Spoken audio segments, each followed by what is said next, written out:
I didn't want to think about all what happened, so I just buried my past.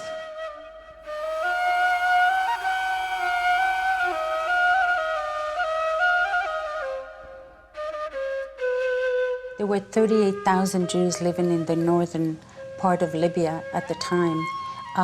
Today, there are none left, Mafd al-Had. The community is totally extinct.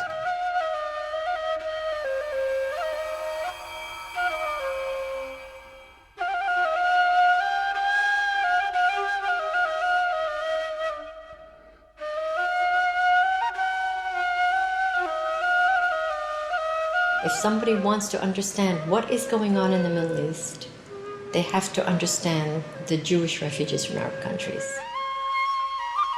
Buried beneath the headlines of the Mideast conflict is the forgotten story of the region's indigenous Jewish communities. In 1945, up to 1 million Jews lived in the Middle East outside of the Palestine Mandate. Within a few years, only a few thousand remained. The ancient Jewish quarters of Cairo, Damascus, and Baghdad were once vibrant, bustling centers. Today, they are silent. This is the story of the thousands who fled their homes, who endured in refugee camps, and who today quietly carry the memory of a destroyed civilization.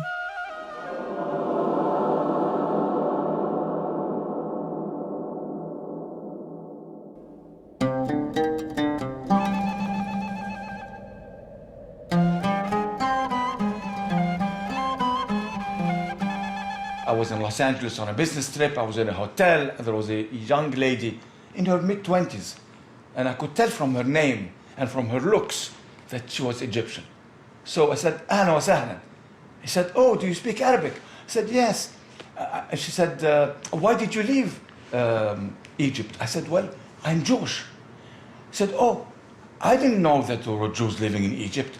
And I told her the whole story, and she was shocked.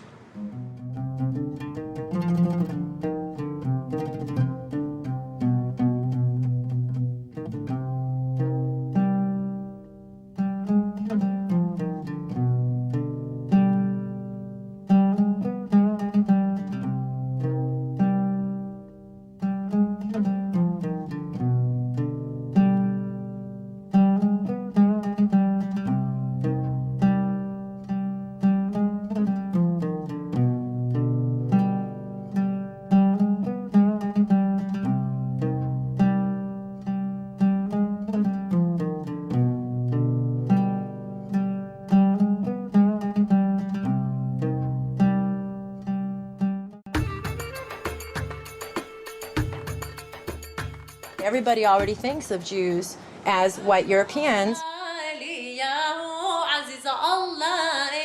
Not all Jews are European. Lulwa Khazoum is the founder of the Jewish Multicultural Project and editor of The Flying Camel, an anthology of writing by Middle Eastern Jewish women. Her father is a refugee from Baghdad. When I sing traditional Middle Eastern and North African Jewish music, people will often say to me, "It sounds Arabic." And I say to them, you know, we're not called cousins for no reason. What is Middle Eastern North African has come to be known as Arab. And people forget that there are many other indigenous peoples from the region, and the Jews are one of them. In the year 586 BCE, Babylonian armies destroyed Solomon's temple in Jerusalem and exiled the Jews of Judea to Babylon, modern-day Iraq. There was a short period in Jewish history where the Jews who were expelled from Palestine by the Babylonia were or had to be exiled to Babylon. So many, some hundreds of thousands of them, nobody knows exactly, had to go there. My family is among the Jews who stayed on that land for the next 2,600 years until around 1950. Jews who stayed in the region are known as Mizrahim, which in Hebrew means Easterners. They either stayed on that land of Babylon, as my family did, or they migrated to lands throughout the region, whether it was Iran, whether it was Syria, Lebanon, Morocco, Tunisia, Algeria, and so on, the entire region. The Babylonian Jewish Heritage Center near Tel Aviv is a museum established in Israel by Iraqi Jews to commemorate the achievements and destruction of their ancient community. Now we are in synagogue, which is the very ancient synagogue in Baghdad. And this is part of the museum, which is in the center. It's a very successful museum of the exile. Mordechai Ben-Porat is the museum's founder. Born in Iraq, Ben-Porat walked to Jerusalem by foot in 1945. A few years later, he was intimately involved in orchestrating the exit of 120,000 Iraqi Jews. Ben-Porat's museum celebrates the accomplishments of the ancient Babylonian rabbis who wrote the Talmud, a collection of Jewish law that shapes Jewish life to this day. The name of one of those ancient rabbis is enshrined today on college campuses all across America, where Jewish student centers are called Hillel, after a rabbi who lived 2,000 years ago in what is today Iraq. The Jews were about 2,600 years in Iraq, and when they came to Iraq, they came before the Arabs, before the Muslims, of course. This question of precedence in territories is a very fascinating one, because the many Arab countries say, oh, we are an Arab country, these Jews are like intruders from the outside, and therefore we hate them. That they could say in the Christian world. The Jews, for the most part, came to the Christian world after the war of Christianity. But in many of these countries, for example, North Africa, Egypt, Babylonia, Jews preceded the Arabs by many centuries, and sometimes by millennium. In the year 622, a new religion emerged out of the Arabian Peninsula. Within a few years, Arab Muslim armies had conquered most of the Middle East. Mizrahi Jews found themselves referred to by an Arabic word, dhimmi.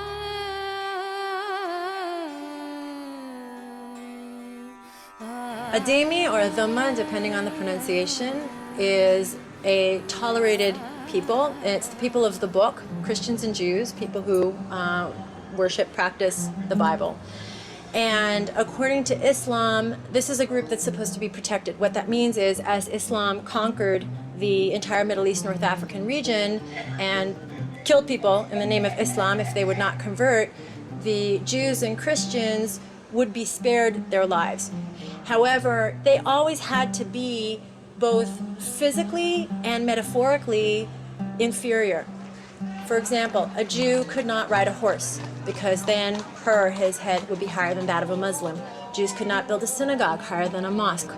All houses in Yemen, I mean the Jewish houses, must be lower, far lower than the Muslims.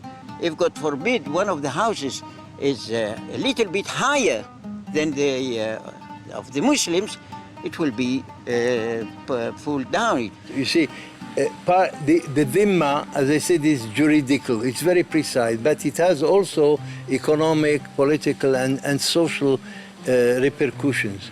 And there are many of them. One, for example, the Jews and the Christians, by the way, had to wear special items of clothes in order to differentiate themselves. For example, the yellow patch. That's not a Nazi invention. It was invented back in the 8th century, and the Jews and the Christians were forced to wear it.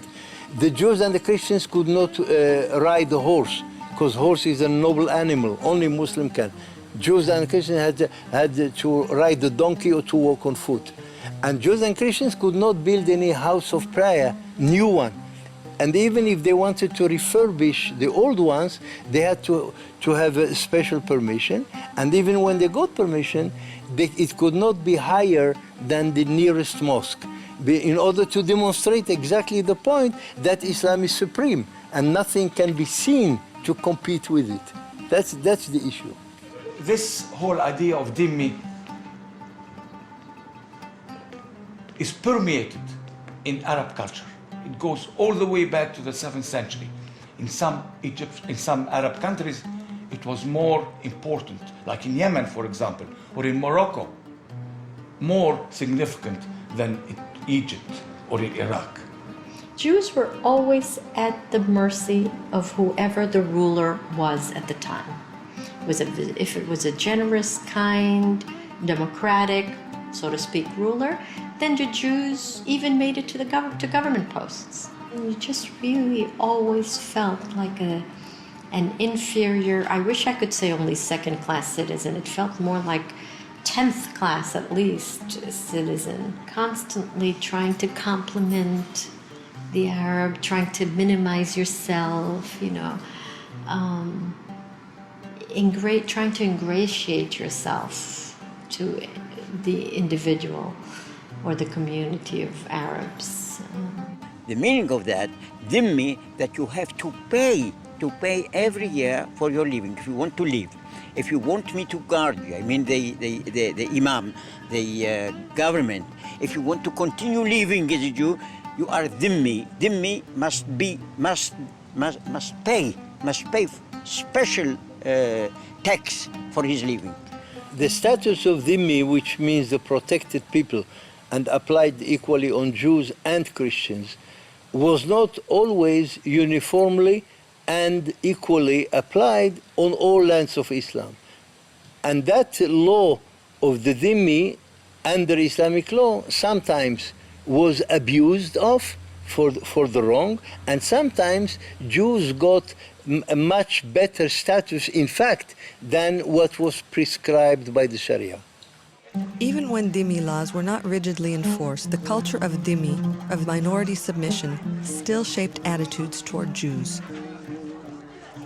My grandfather was a very famous lawyer, but he would go to the shuk to buy some food, and the shuk, whoever, the vegetable clerk or whatever, would say to him, "Are you a Jew?" And he would say yes. They would demand his money. If he wouldn't give all of his money, they would beat him up. When I used to walk in the street, little children used to run after me and throw stones at me and calling me, "You are a Jew, you are a traitor," and they threw stones at only little kids. So we're able to peek through the shutters, and I will never forget the scene of thousands of people in the streets shouting death to the Jews and having big banners and signs, and they were, lifting their fists. I was very fearful, but there was nothing really that we could do except wait until the riot was over. I was born in Morocco, in the city of Fez, which used to be the capital city of Morocco over many centuries. What I remember from my childhood, because I was there until the age of 13 or 13 and a half, was that I grew up in fear. That's the most striking thing. In fear because every time somebody ran up the stairs, my mother used to run and lock the door. I always asked why. She said, "Oh, the Arabs make Arabs." And then when I grew up, I examined historically, then it turns out in 1912, there was a big uprising in Fez, and a couple of hundred Jews were massacred by the Arabs, Muslims, in Morocco. And since then, the Jews are living together and they are very much afraid. I was in school with one of my best friends, Minyawi. We were real close. He's a Muslim Egyptian. One day we were playing in the field and he turned around and told me, "حيجي يوم حنذبح كل اليهود." One day we will slit the throat of all the Jews. I was shocked. He was one of my best friends and I couldn't understand it. So this is the contradiction we faced at that time in Egypt when I grew up. The good times and the very bad times. The fear and the prosperity.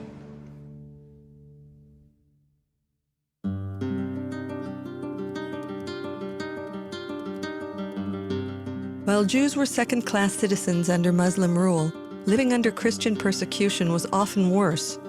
Many Jews found refuge and relative tolerance in Islamic lands after Christians expelled them from Spain. In modern Middle Eastern cities, Jews were an integral part of the social fabric. Baghdad in the 1920s, for instance, was nearly 40% Jewish, the New York City of the Middle East. And I remember very well Baghdad. Remember the river? My family used to live in northern Baghdad. It was a very nice neighborhood, and we had very good relations with the neighbors. Well, I remember the River Nile and the pyramids. I remember my friends and my school teacher, and I remember especially the 80,000 vibrant Jewish community. The Jews of Iraq, they served the state of Iraq very much, more than any other minority in Iraq. The first finance minister was a Jew. One of my relatives was a very well-known lawyer who drafted the Egyptian constitution for King Fuad in 1924. Now, not many Egyptian Muslims know that an Egyptian Jew drafted the constitution. I think my father was a very special case because he wasn't really even considered as a Jew by most of his Muslim friends. He was an Iraqi first and foremost. He was not only really very much knowledgeable about Judaism, but also about Quran, and he could cite many surahs from the Quran, and he understood very well the Quran. When Muslim was invited to Jews for Saturday, he said, for Chunt, Tibet we called it, it was very honored to that Muslim that he was invited to Jews. أبجد هوس حطي كلامه شكل الأستاذ بقى منسجم أبجد هوس حطي كلامه شكل الأستاذ بقى منسجم. Leila Murad, she was the diva, the Barbara Streisand, if you will, of the Middle East, and she was an Egyptian Jewish woman who was a beautiful singer. And to this day, people are still listening to her music and absolutely love her. Most Arabs do not know that she's Jewish. كان فعل ماضي ما تسيبه في حاله والماضي احنا مالنا وماله كان فعل ماضي ما تسيبه في حاله والماضي احنا مالنا وماله.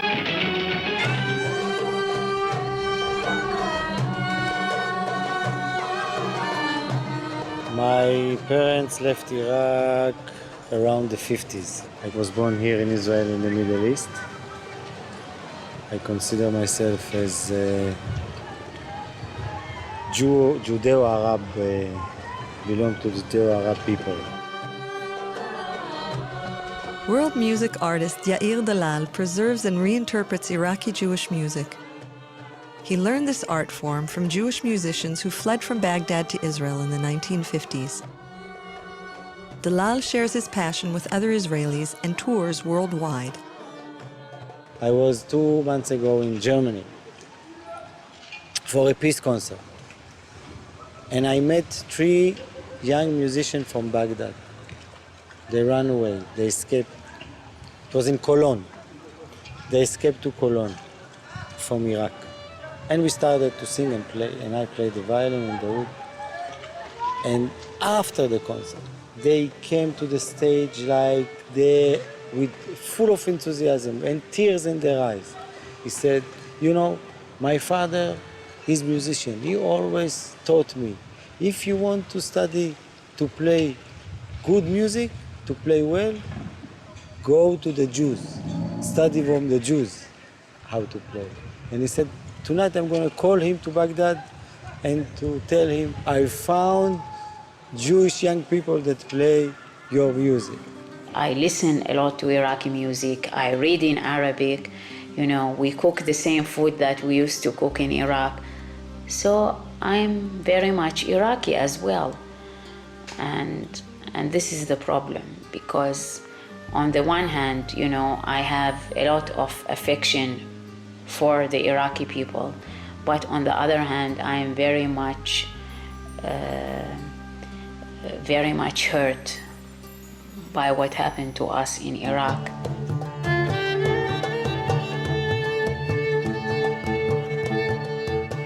Under European colonial powers, dhimmi laws were largely abolished and many Jews flourished.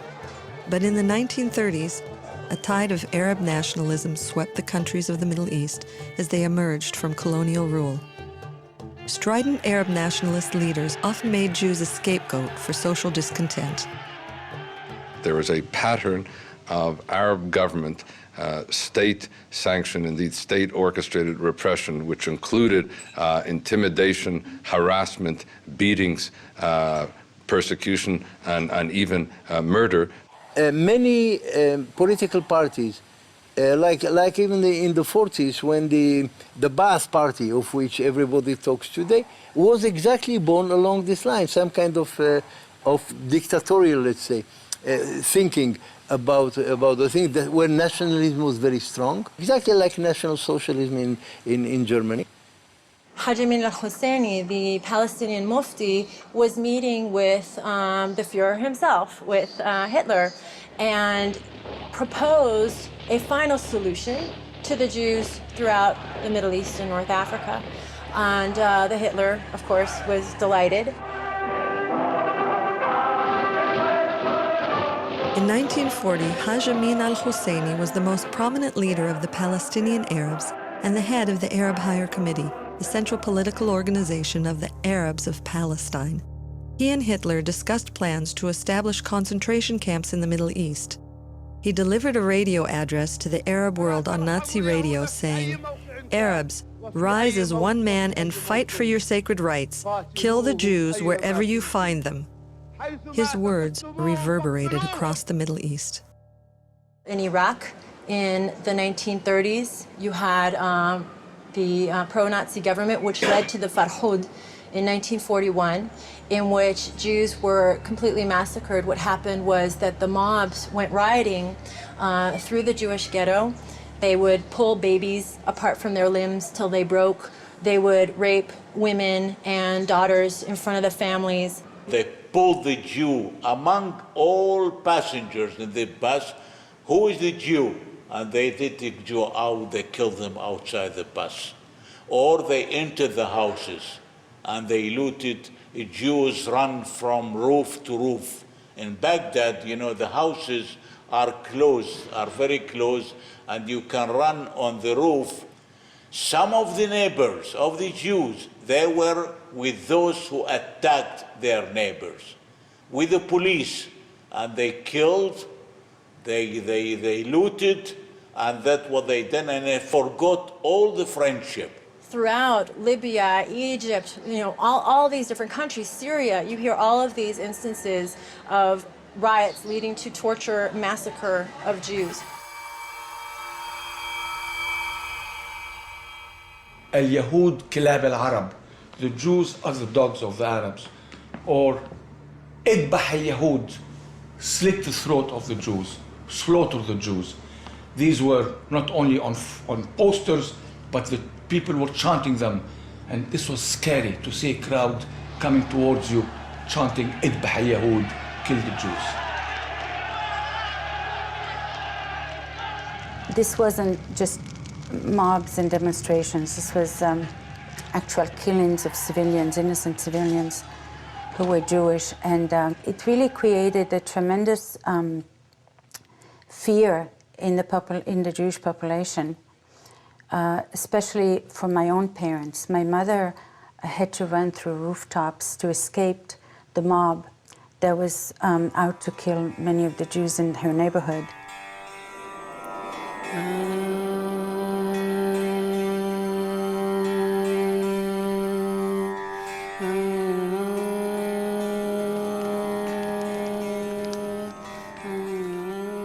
כן, אני הייתי בת 13 באותו זמן, בזמן המוראות. וראיתי את הזוועה הזאת, ועד היום, מול העיניים שלי. הערבים קמו והורגים, שורפים והורגים, והתחילו לפרוץ בתים, להרוג, לשבור, להושיב. ואנחנו פחדנו מאוד.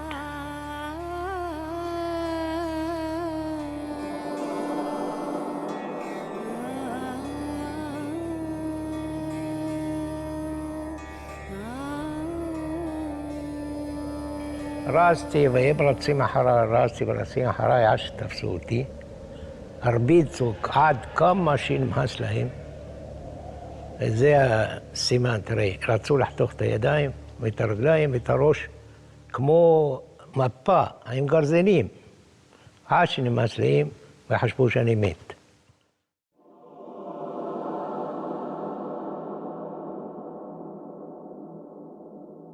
הכנסתי חדר, מצאתי ילדים, ערימה. 6, 7, 8, קטנים, תינוקות, ככה, 10. שכל הבית, ערימה אחת. שרופים. ריח של בן אדם, של בשר של בן אדם, ריח. קשה.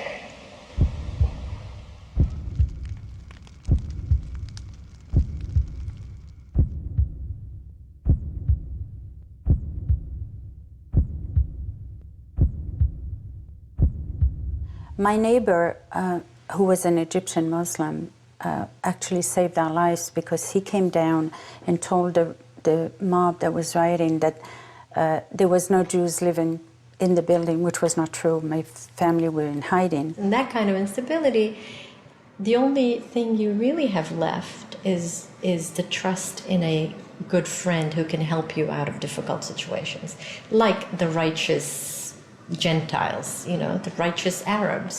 And there were some. You can't let anyone tell you there weren't. There were a lot of Arabs who were very good to the Jews. Individuals showed compassion, but leaders continued to incite hatred. Arab governments placed new pressures on Jews that made conditions unbearable.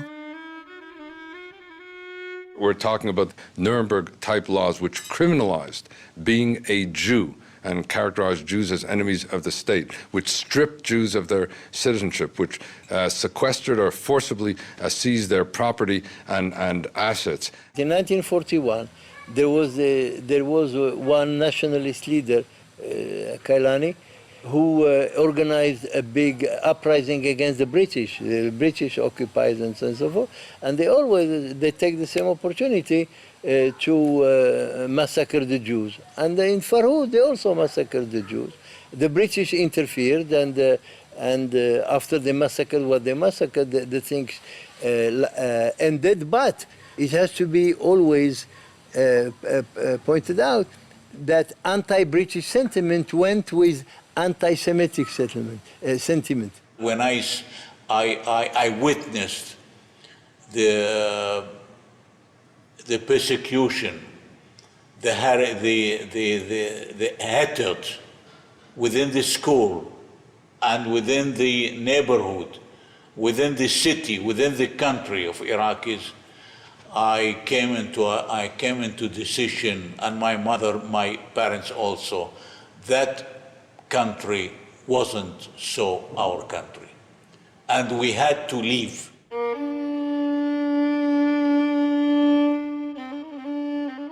بدون رجوع meant without the chance of coming back, a one-way trip.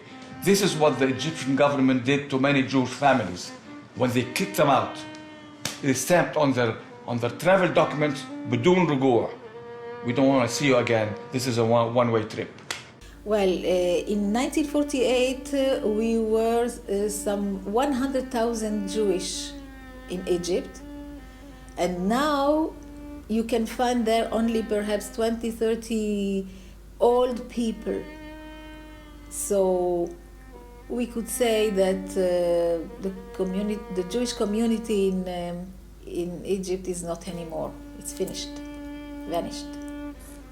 As I was watching the door close, and it was a little bit dark, the lights were off, the sun wasn't strong anymore, the curtains were down, and there was this beautiful home, neat, clean, the beds were made, all these beautiful Persian rugs, big rugs, and we were just closing it, and we left.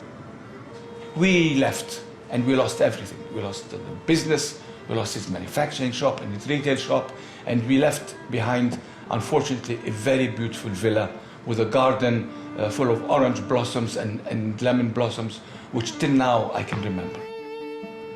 When we reached the airport, we had no idea what was going to happen. I mean, I had no idea if we were going to see our parents again, if we were going to be reunited again, if we were going to get killed or be let go or nothing. We knew nothing. The only thing we could take with us were a few clothes. I had left a very valuable and very dear stamp collection, but I did take out with me my Star of David. It was made by my grandfather, and the necklace was made by my father. I was able to get it out, and luckily they didn't search me, because if they had, the Egyptian authorities at the customs would have pulled it from my neck.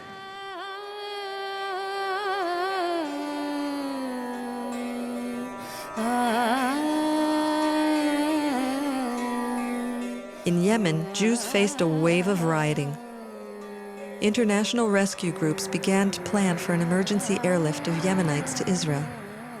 But many had never seen an airplane before. Shimon Avizemer, a Yemenite Jew who fled to Palestine in 1935, was sent on a mission back to Yemen to rescue thousands of Jews in danger. When I came to this desert, there were nearly 4,000 people in the desert, in that camp, that terrible camp. There was only sand and very little huts that they live in. What we had to do, only to teach them, to prepare them for Israel, to teach them the Hebrew. You know, in that desert, I had 2,500 pupils, 2,500 pupils from 3 years old until 60 years old. And they loved their learning, and spirit was very high. In what? In that desert, in that sand, in that terrible heat, terrible heat. They never complained. Why? Because they waited, they hoped.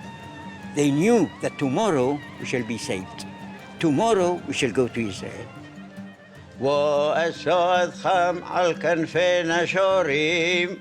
On Shabbat, we read that part of the Torah. It was Parashat Yitro. And in Parashat Yitro, we read that word, Va'esa etchem al kanfei nesharim va'avi etchem. And I shall take you, with the eagle wings, to Israel. The Jewish community in Yemen lived the Torah, and they believed that the Nesher, this Nesher, is the aeroplane.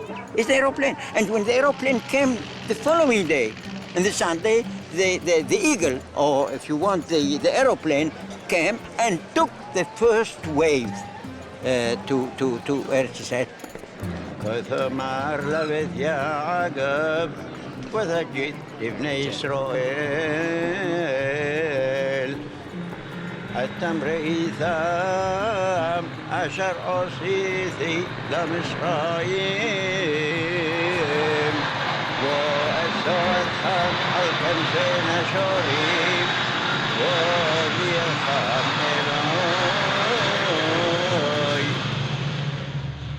For those who remained in Arab countries, government persecution only grew more intense. In 1969, Saddam Hussein began his rise to power. As a show of force, he arranged for a public hanging of 9 Jews in the middle of Baghdad. 500,000 people attended the hangings.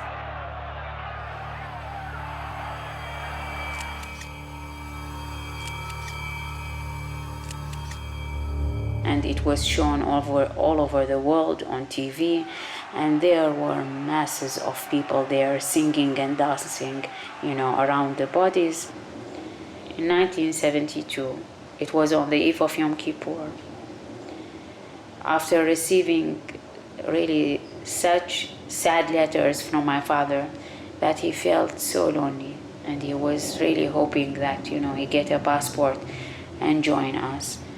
We heard that he was actually abducted on his way to the synagogue, and we don't know until today what happened to him exactly. We didn't really have Kaddish for my father throughout these years.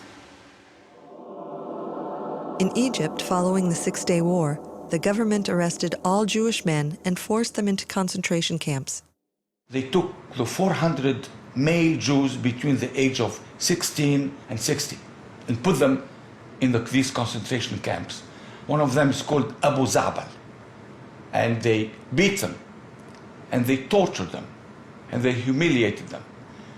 The things they did, I cannot say, because they are so horrible. My uncle was in there, and many of my relatives were included. The persecution of the governments of Arab countries made the Jews in Arab countries desire to leave their origin country, but they didn't how, because no country was ready to receive them. So when the State of Israel was established, suddenly we have a shelter, and the Jews came to Israel.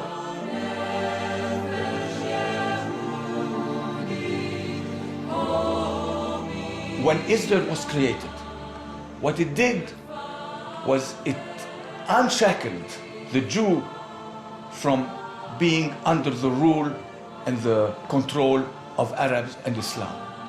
They became free and independent. And for the Arabs and for the Muslims, it is unacceptable for the Jew to be independent, because for 14 centuries, the Jews were under them.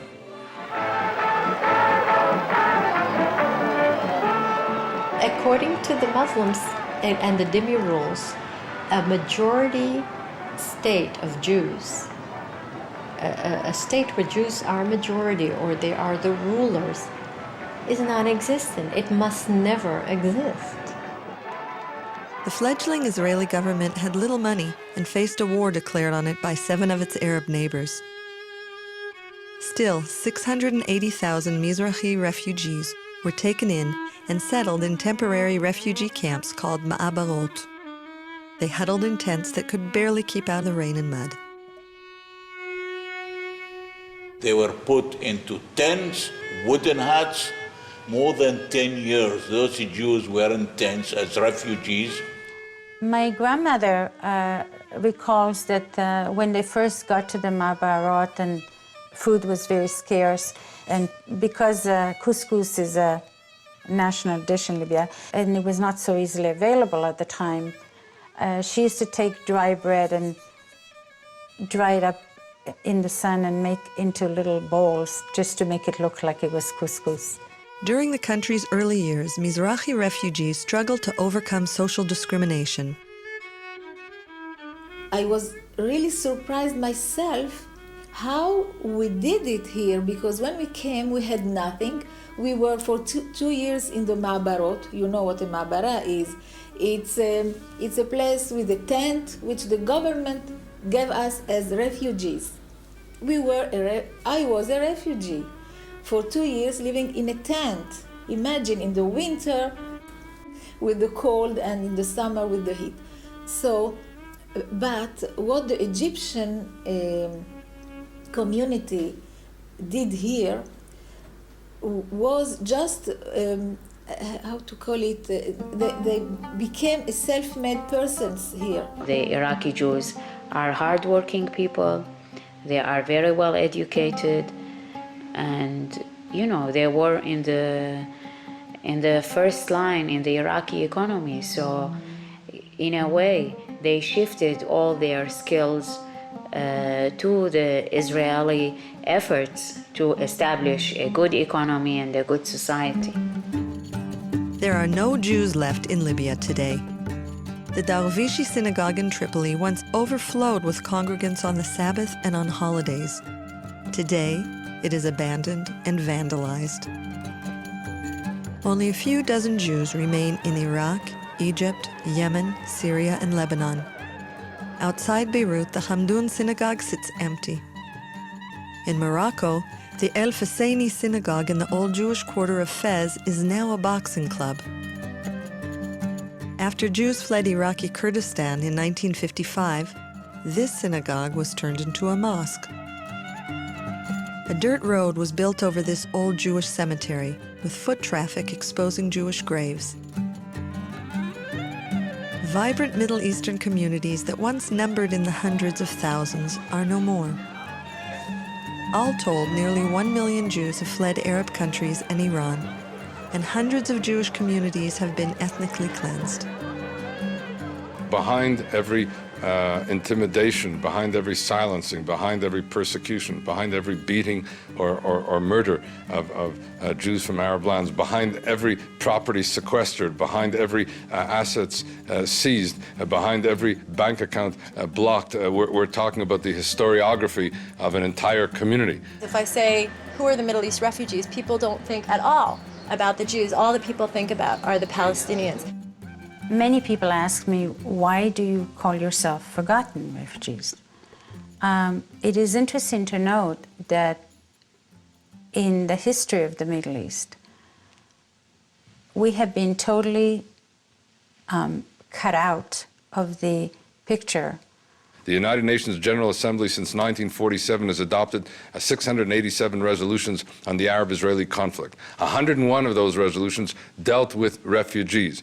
But all those 101 resolutions dealt with Palestinian refugees only. It's astonishing to realize that not one resolution, not one of these resolutions ever dealt with the issue of Jewish refugees from Arab lands. So it was change of population between the Jews and Arabs. Both of them were refugees. About 50% of the Jewish population today in Israel is made up of Mizrahi Jews, Jews like myself who came from the Arab countries. We are the face of Israel.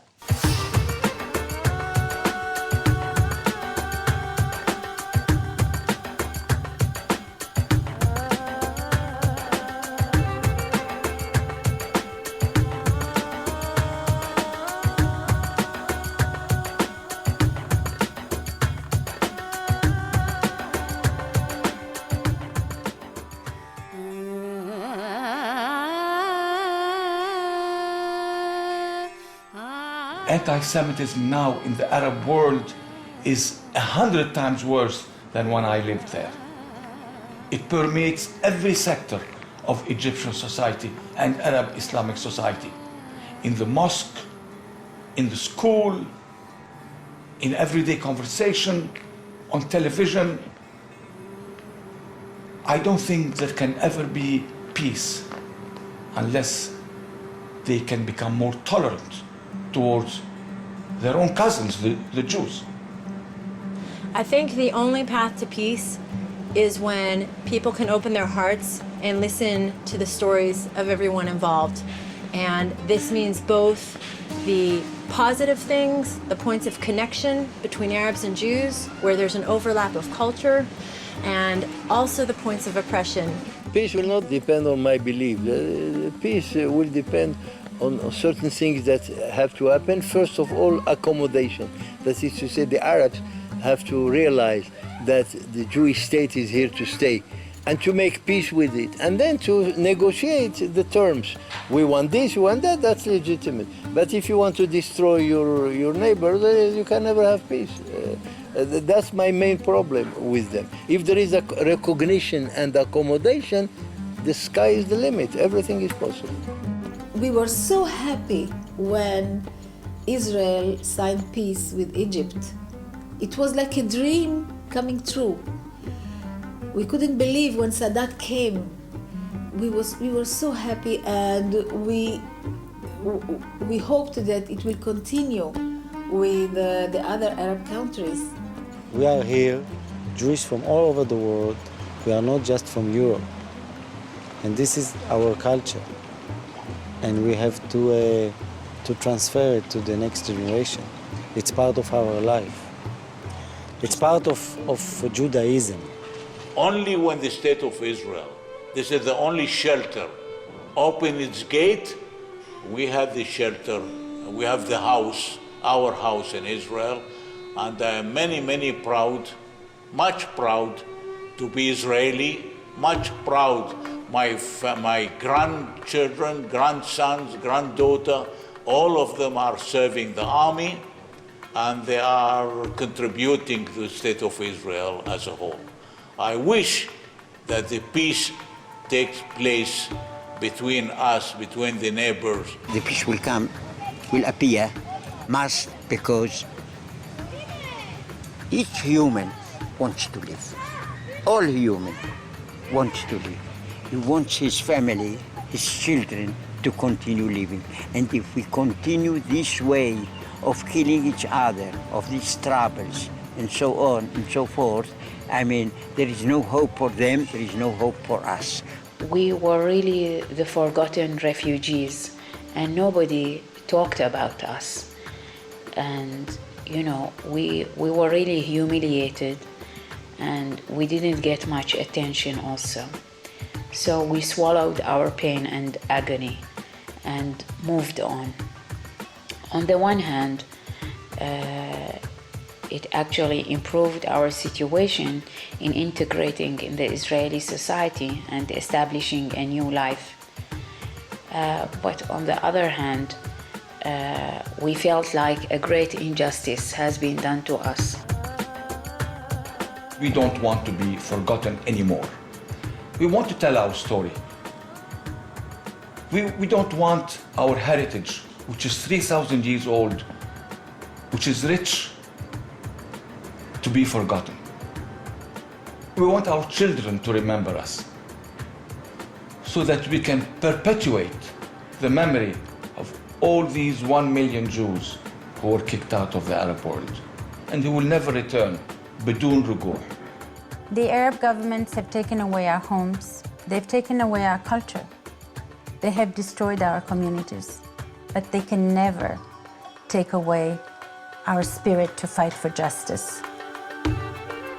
What's important to me is that the stories of everybody be told, and that everybody's history be recognized and everybody's rights be honored.